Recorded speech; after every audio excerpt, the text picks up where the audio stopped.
अस्सलाम वालेकुम एवरीवन, मैं हूं शेफ़ मारिया और आज मैं आप लोगों के लिए बहुत ही मज़ेदार सी रेसिपी लेकर आई हूं। आज मैं आप लोगों को सिखाने जा रही हूं ढाबा स्टाइल चिकन मलाई बोटी पराठा, जो कि बहुत ही मज़ेदार बन के तैयार होगा। आप इस तरह से एक बार पराठे बना लेंगे ना तो आप लोग बाज़ार से ख़रीदना भूल जाएंगे। वैसे ही आजकल काफ़ी फेमस हो रहे हैं इस तरह के पराठे, आप लोग घर में ज़रूर ट्राई कीजिएगा, आप लोगों को बहुत अच्छे लगेंगे। और इसको आप लोग ज़रूरी नहीं है नाश्ते पर बनाएँ, इसको आप लोग डिनर पर या फिर लंच टाइम पर भी बना सकते हैं। तो चलिए आइए वीडियो स्टार्ट करते हैं।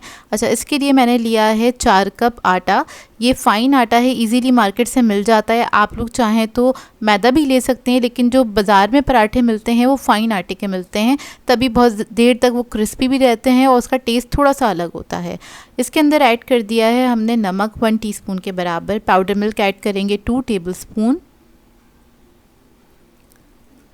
चीनी ऐड करेंगे इसमें 1 टेबलस्पून भर के, सबको मिक्स कर लेंगे अच्छी तरीके से।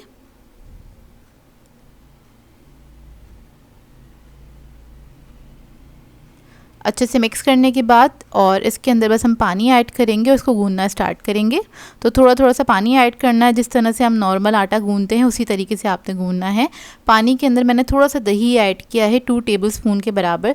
दही ऐड करने से क्या होगा, जो पराठे हैं वो अंदर से थोड़े सॉफ्ट बनेंगे और ऊपर वाली जो लेयर होगी ना उसकी, वो थोड़ी क्रिस्पी रहेगी और देर तक क्रिस्पी रहेंगे। अच्छा, ये वाला जो आटा है ना, फ़ाइन आटा, अगर आपने कभी नहीं इस्तेमाल किया है तो मैं बता दूं, ये थोड़ा सा इस तरह से होता है, आपको लगेगा जैसे कि बहुत बारीक सूजी है, जबकि ये आटा ही होता है। और बाज़ार वाले इसी से ही पराठा बनाते हैं, जो कि हम लोग अक्सर मंगा के सुबह नाश्ते में एंजॉय कर रहे होते हैं। लच्छेदार बल वाले पराठे, लेयर्स वाले जो बनते हैं, तो वो इसी आटे के बनते हैं।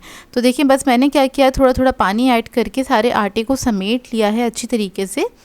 और उसके बाद बस इसको मैं गूंदना स्टार्ट करूँगी, समेटना स्टार्ट करूँगी। और इसको आपने बहुत अच्छी तरीके से गूंदना है। गूंदने में थोड़ा सा टाइम लगेगा, 10 से 12 मिनट, लेकिन एक बार मेहनत करेंगे तो आपको पता है उसका फल आप ही को मिलेगा। सही है, तो बस आपने इसको अच्छी तरीके से गूंद लेना है। जब ये गूंद जाएगा आटा तो इसके ऊपर आपने थोड़ा सा ऑयल ऐड करना है आखिर के अंदर। ऑयल, घी या फिर बटर, तीनों चीज़ों में से कुछ भी ऐड कर सकते हैं। और बस इसको हम थोड़ा सा चिकना कर लेंगे। तो बस इसको मैंने हल्का सा नीट किया है। अब इसको हम रख देंगे। इसका रेस्टिंग टाइम है तकरीबन आधे से 1 घंटा, इसको ज़रूर छोड़िएगा। तो मैं कवर करके छोड़ दूँगी, इतने में हम इसकी फिलिंग बना लेते हैं। तो यहाँ पर मैंने चिकन लिया है 250 ग्राम्स के बराबर, इसको मैंने छोटे क्यूब्स में कट कर लिया है। इसके अंदर ऐड करेंगे हम दही, तकरीबन 2 टेबलस्पून के बराबर, 2 to 3 टेबलस्पून ऐड कर दीजिएगा। नमक ऐड करेंगे, इसमें 1 टीस्पून से थोड़ा सा कम ऐड किया है मैंने। लहसुन अदरक का पेस्ट ऐड करेंगे 1.5 टीस्पून। ज़ीरा पाउडर ऐड करेंगे 1 टीस्पून। गरम मसाला ऐड करेंगे इसमें 1/2 टीस्पून। कुटी हुई लाल मिर्चें ऐड कर रही हूँ इसके अंदर, 1 टीस्पून से थोड़ी सी कम ऐड की हैं। काली मिर्चें ऐड करेंगे 1/2 टीस्पून। और इसके अंदर ऐड करेंगे हम क्रीम 1 टेबलस्पून भर के। इस सबको मिक्स कर लेंगे अच्छी तरीके से। इसको मिक्स करने के बाद इसको भी रख दीजिएगा। रेस्टिंग टाइम है इसका तकरीबन आधे से 1 घंटे रख दीजिएगा इसको। उसके बाद इसको कुक करेंगे ताकि जो मसाला है अच्छी तरह अंदर तक चला जाए।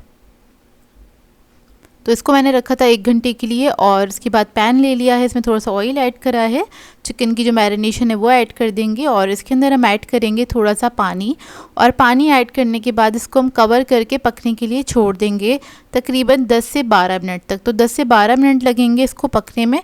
तो आपने क्या करना है, बस कवर करना है और पकने के लिए इसको छोड़ देना है। और 10 से 12 मिनट के बाद इसको हम चेक करेंगे।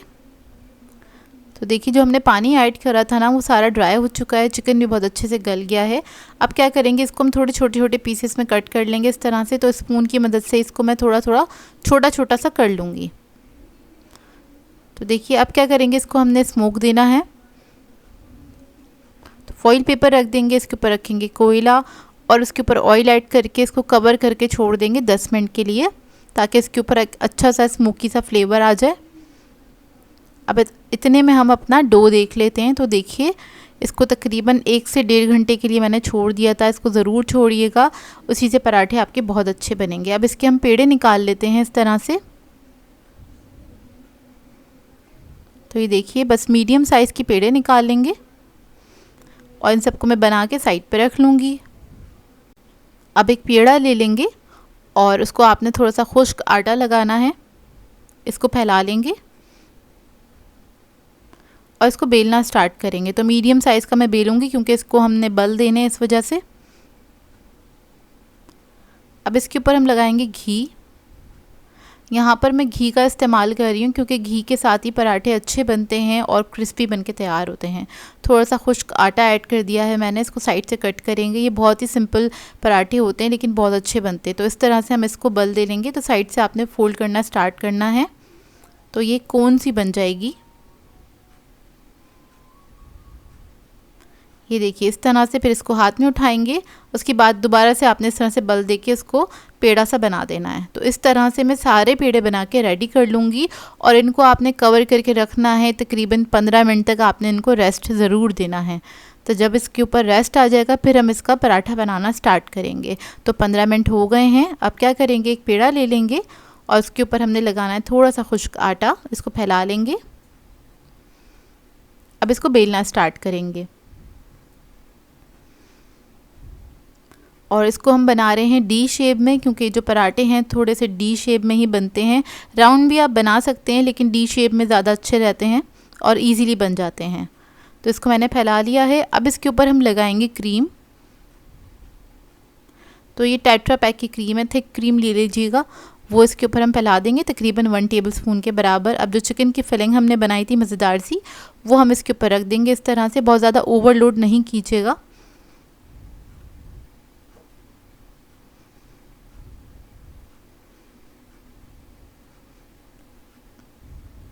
और अब इसको हम कवर करेंगे। ये देखिए इस तरह से अच्छे से बराबर से आपने कवर करना है। उसके बाद कांटे की मदद से इसको आपने क्लोज़ कर देना है इस तरह से। अच्छा, इसको मैंने फ़ोल्ड नहीं किया था। फ़ोल्ड करने से क्या होता है, वो अच्छे से सिकता नहीं है अंदर तक, तो इसको मैंने इसी तरीके से बस इसको बंद कर दिया था। अब इसको हमने क्या करना है, गरम तवे के ऊपर सेकना है। तवा मैंने पहले से गरम करने के लिए रख दिया था। मीडियम फ्लेम पे इन पराठों को हमने सेकना है। तो इस तरह से आप एक साथ 2 पराठे बना सकते हैं। जब एक तरफ अच्छा सा कलर आने लगेगा और थोड़ी सी इसमें स्टीम बन जाएगी, फिर आपने इसके ऊपर घी ऐड करना है तकरीबन 1 और 2 टेबलस्पून के बराबर। घी आपकी अपनी मर्ज़ी है, कम या ज़्यादा आप अपनी मर्ज़ी के मुताबिक इसके ऊपर ऐड कर सकते हैं। अब इसको टर्न करेंगे। टर्न करने के बाद आपने इसको सेकना है, लेकिन हल्की आंच पे ही सेकिएगा ताकि ये अंदर तक पक जाए और बहुत अच्छा क्रिस्पी बन के तैयार हो। तो थोड़ा थोड़ा घी करके आपको इसके अंदर ऐड करना है, क्योंकि घी ऐड करेंगे तभी आपके जो पराठे हैं खस्ता और करारे बन के तैयार होंगे। तो ये देखिए एक तरफ अच्छे से कलर आ गया है। चारों तरफ कलर देने के लिए आपने इस तरह से इसको पकड़ के और एक साइड से सेक लेना है। तो आपने इन पराठों को अच्छी तरीके से सेक लेना है ताकि चारों तरफ अच्छे तरीके से इसके ऊपर कलर आ जाए। थोड़ा सा टाइम लगेगा, तकरीबन 5 से 7 मिनट लगेंगे इनको सेकने में, लेकिन आप लोग दरमियानी आंच पे पकाइएगा ताकि ये पराठे बहुत अच्छे बेहतरीन बन के तैयार हों। तो देखिए पराठे हमारे सिक गए, इनको हम निकाल लेंगे। इसी तरीके से सारे पराठों को मैं सेक लूँगी। ये देखिए, और इसको आप सर्व कर सकते हैं रायते के साथ या फिर किसी भी सॉस के साथ, जो आपको अच्छा लगे। इसको ट्राई करें तो अपना फ़ीडबैक ज़रूर दीजिएगा मुझे। आई होप आपको ये रेसिपी अच्छी लगी हो। तो मिलते हैं नेक्स्ट वीडियो में। अल्लाह हाफ़िज़।